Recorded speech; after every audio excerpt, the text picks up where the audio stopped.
İkinci zolaqda avtomobil saxladıqdan neçə dəqiqə sonra cərimələnirsiniz? Saxladım, düşürtdüm, getdim. Əslində qaydalardan kənar sayılmamalıdır. Özlərini kameralardan daha dəqiq desəm cərimədən qoruyurlar. 18 dənə balım var mənim. Fiziki məhdudiyyətli şəxsin avtomobili tərk etməyi 1 dəqiqədən çox vaxt tələb edir. Qanun və ya icraçılar bəzi şəxslərə imtiyaz verirmi? İkinci və sonrakı cərgədə saxlanması bu qadağandır. Fərqli ssenarilər də ola bilər, amma hamısının nəticəsi eynidir. Sürücü 80 manat 2 bal cərimə olunur. İkinci zolaqda avtomobil saxladıqdan neçə dəqiqə sonra cərimələnirsiniz? Hansı hallarda burada maşın saxlamaq olar? Qanun və ya icraçılar bəzi şəxslərə imtiyaz verirmi? Məsələni araşdırmağa çalışacağıq. Asan TV-yə müraciət edən, adının hallanmasını istəməyən izləyicimiz deyir ki, cəmi 30 saniyəyə cərimələnib. Özü də birinci zolaqda dayanan maşının çıxmasını gözləyərkən. Gördüm birinci zolaqda parklanma doludur və gördüm ki, bir maşın avtomobil çıxır parklanma yerindən. Mən ikinci zolaqda maşın avtomobili saxladım və geriyə verdim. Birinci zolaqdan bir avtomobil çıxdı. Mən dərhal park etdim maşını və 1 saatdan sonra, 2 saatdan sonra 80 manat 2 bal cərimə gəldi. Birinci zolaqdan maşın çıxmağı ilə mənim birinci zolağa daxil olmağım 30 saniyə çəkdi. Yəni belə şeyləri xahiş edirəm nəzərə alınsın. Hüquqşünas, nəqliyyat eksperti Ərşad Hüseynov isə bildirir ki, belə hallar qanun pozuntusu sayılmamalıdır. Sürücülərdən biri gəldi, maşının qapısını açdı, hətta belə bir vizual kontakt yarandı, bir əl işarəsi mən çıxıram. Və bu ona yol verirsə ki, çıxsın, həmin müddətdə dayanmalıdır da. Güzəşt çıxsın, mən gələcəm onun yerində. Belə məqamda, bax bu müddətdə, ikinci cərgədə dayanma əslində qaydalardan kənar sayılmamalıdır. Çünki ən azından adam alicənablıq edir, parklanma yerindən çıxana yol verir. Onsuz da oradan çıxmalıdır da. Ondan sonra keçir onun yerinə. Burada cərimə yazılması düzgün deyil. Bir neçə sürücü ilə də həmsöhbət olduq. Respondentlərimizin əksəriyyəti ikinci zolaqda avtomobili zərurətdən saxladıqlarını bildirdi və istisna halların nəzərə alınmasını istədilər. İkinci zolaqda elə saxladım, düşürtdüm, getdim. Yəni dayanmıram. Elə olanda cərimələnirsiniz? Olubdu. Görürsə ki, sərnişin düşür, mənə də gəlir onu daha anlamalıdır ki, burada öz marağına saxlamayın. Sırada maşın saxlamaq olmaz. Bəs siz birinci sırada yer tapmayanda nə edirsiniz? Başqa yerdə saxlamaq lazım. Birinci cərgə doludur da hamısı. Mümkün deyil maşın saxlamaq.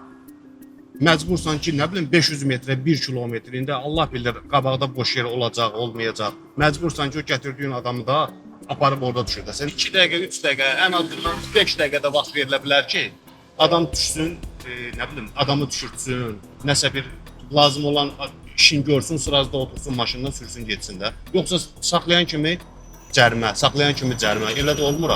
Klient deyir ki, məni burada saxla, burada da saxlayan kimi cəriməyə düşürsən. Radarlar hamısı çəkir. Almış belə də heç nə eləmir. 18 dənə balım var mənim, heç nə eləmir. Çox adamla saxlanmır ki, ikinci zolaqda 80 manat cərimə ilə 2 bal. Onun sürüb şeylər qabağa, o qabaqdan da düşüb gələnmir. Çətinliyim o, saxlayanla da yazıq şoferlər 2 bal cərimə eləyirlər. Bəzi sürücülər cərimədən yaymaq üçün müxtəlif üsullardan istifadə edirlər. Bəzən birinci zolaqda yer olmur və avtomobili ikinci zolaqda saxlamağa məcbur oluruq. Buna maşında olan yükü, sərnişini düşürmək səbəb ola bilər. Sürücülər isə, bəzi sürücülər məcburiyyətdən maşının nömrələsinin qarşısında dayanıb özlərini kameralardan daha dəqiq desəm cərimədən qoruyurlar. Bəzi sürücülər avtomobilində fiziki məhdudiyyətli şəxs və ya düşürüləsi yük varsa, maşını gedəcəyi ünvandan çox da uzaqda saxlaya bilmir. Bir fiziki məhdudiyyətli şəxsin maşından düşməsi üçün tələb olunan vaxtı hesablamağa çalışdıq. Senarimiz ən yaxşı hallara hesablanıb. Əgər birinci zolaqda yer tapmamısınızsa və avtomobildə fiziki məhdudiyyətli şəxs varsa, işiniz daha da çətin olacaq. Görək belə şəxsin avtomobili tərk etməyi neçə dəqiqə tələb eləyir. Nəsə zəhmət olmasa dəstək olardı da mənə. Vaxtı başlatdı.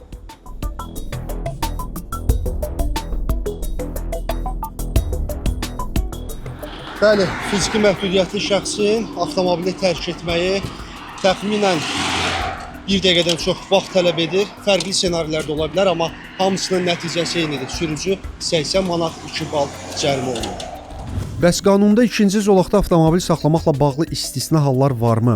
Bəzi şəxslərə imtiyaz verilibmi? Suallarımızı Baş Dövlət Yol Polisi İdarəsinin rəsmisi, polis polkovnik leytenantı Mübariz Ağayev cavablandırdı. Ümumiyyətlə, yol hərəkəti haqqında qanunda göstərilir ki, yan qoşqusu olmayan motosikletlərin, mopedlərin, velosipedlərin, eləcə də kiçik elektrik nəqliyyat vasitələri istisna olmaqla digər nəqliyyat vasitələrinin yolun hərəkət hissəsinin kənarında ikinci və sonrakı cərgədə saxlanması bu qadağandır.